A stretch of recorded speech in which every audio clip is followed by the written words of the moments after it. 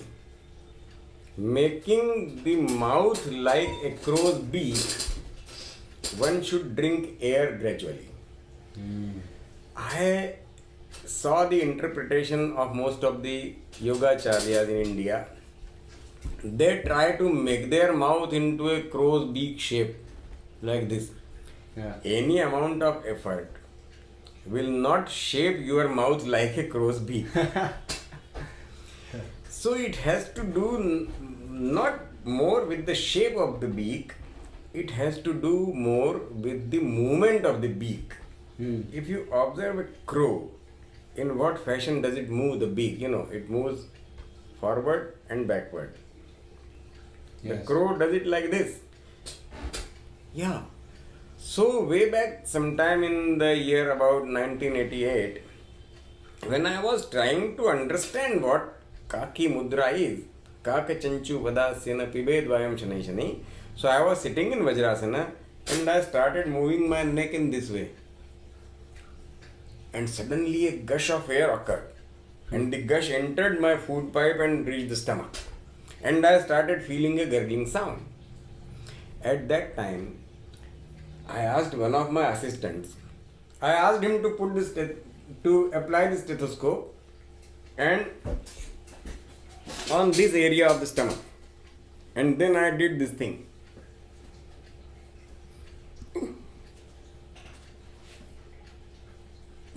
And he will hear a gurgling sound if the air enters my stomach.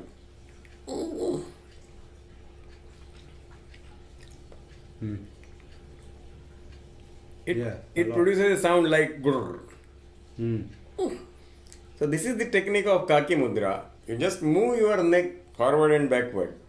Gradually I learned greater details by experimenting.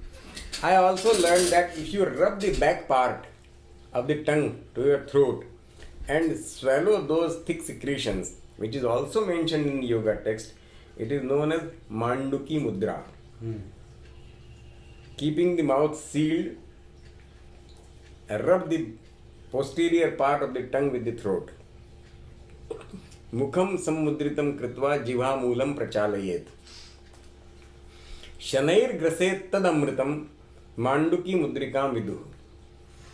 Rub the back part of the tongue with the throat and swallow the secretions. It is known as Manduki Mudra in yoga. What it does? Medical knowledge is that the throat secretions contain some nitrates.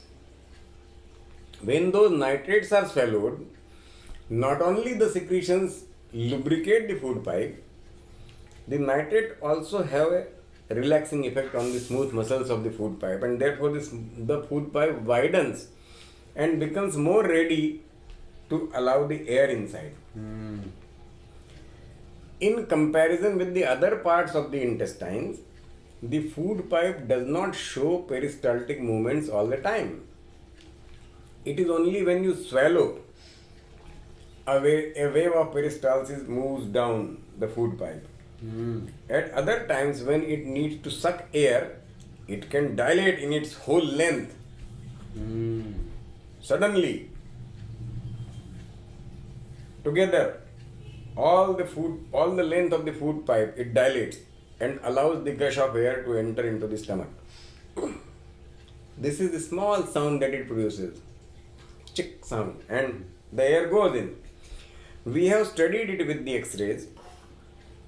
A person standing upright may have a small amount of air in the stomach. It is seen in the X-ray. But if you perform Kaki Mudra, the volume of air in the stomach, it becomes huge. Yes, too I've much. heard it. You can see those X-rays in my book. They are published there. Very fascinating. So tell us why we do this. Why do we drink air? Yes. Yogis had a different view. Yogis thought that it is cleaning with air. If at times you go to a car workshop, they wash the exterior with water, detergent, everything. But about the seats, they wash them with a vacuum cleaner or a flow of air. They just blow away all the dirt. So air cleaning is possible. The intestinal cleaning with water is known as Shankha Prakshalana. The intestinal cleaning with air is known as Vatasar.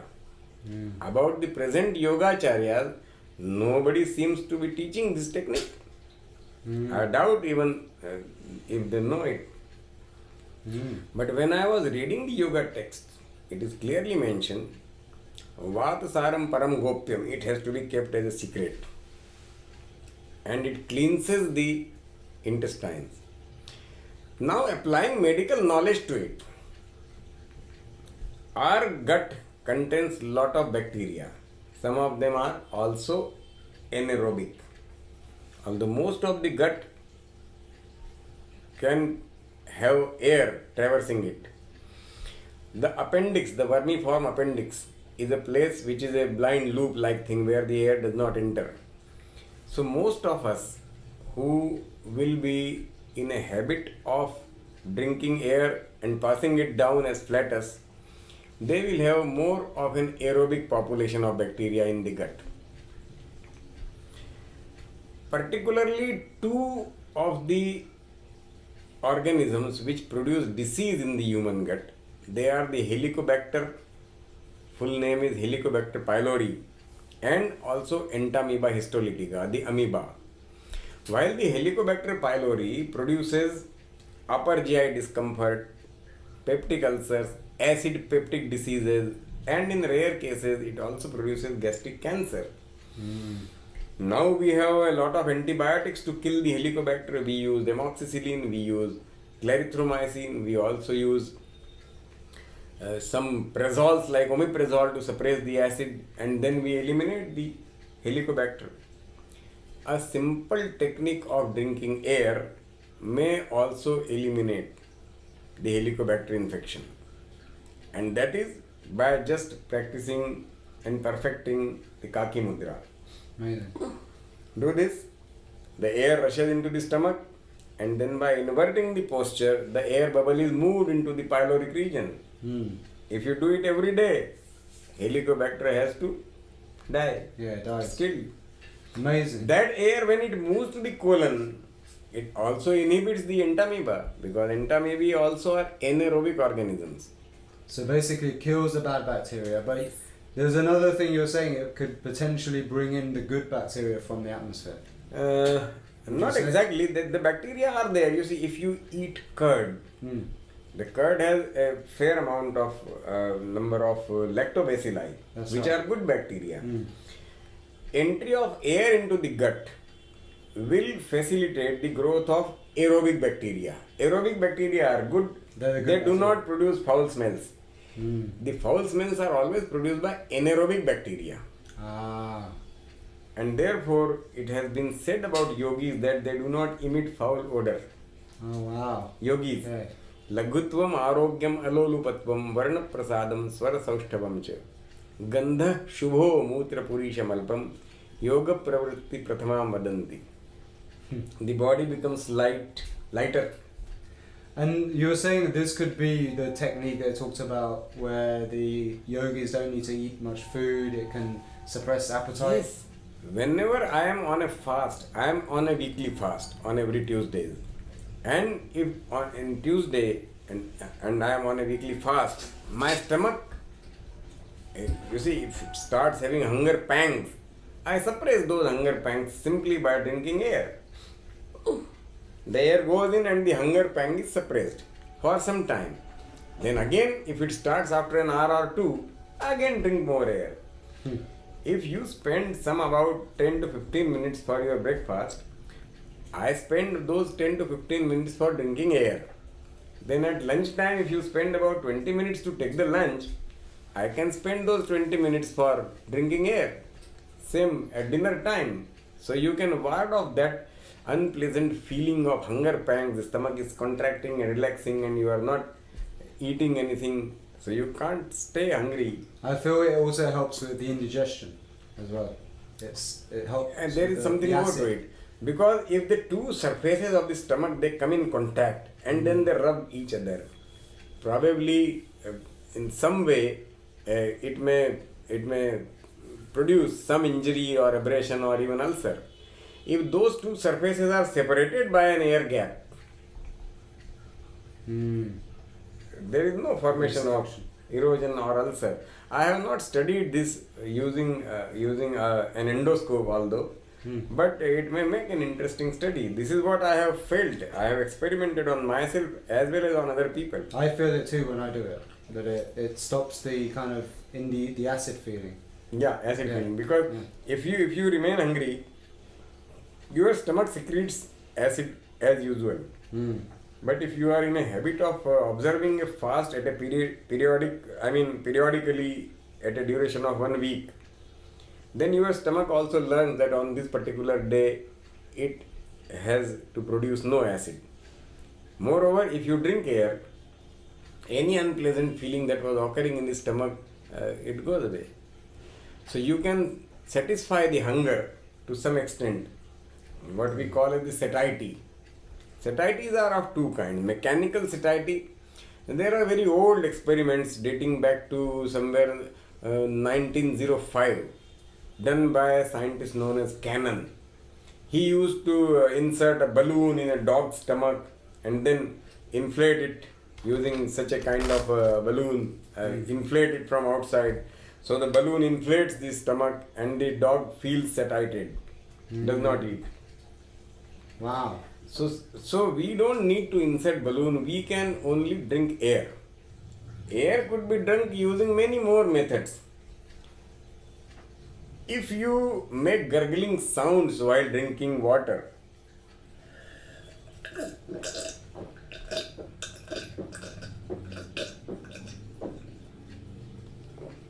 this way also you are drinking a lot of air. I gurgle my teeth. Yeah, although it may not sound very decorative, but at times when you are having hunger pangs, you can satisfy those hunger pangs by drinking a lot of air. Plus also, I have invented the pierced straw method. That's right. Okay. So show us how to drink air with a straw. This is a simple straw that you commonly use to drink. I am cutting it short just for convenience, and with the help of a common pin, you just make a pin hole about 1 inch from above and take out the pin. Now using this pierced straw, when I drink water, you will observe some bubbles of air gushing through this pinhole.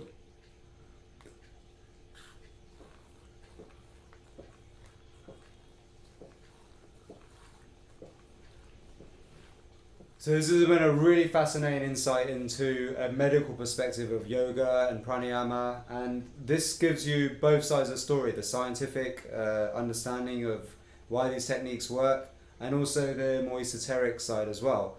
And our amazing guru here has really done a great job in resurfacing some of this knowledge, this ancient wisdom, and made it now more accessible and more easier to understand. And now I believe firmly, as a medical professional myself, as a pharmacist, that every medical professional and doctor should have this book in their hands. So thank you so much for your time. Thank you. It's been an honor. And I'll give all the information for where you can get the book with Doctor below this video on this page. So speak to you soon. Peace. Namaste.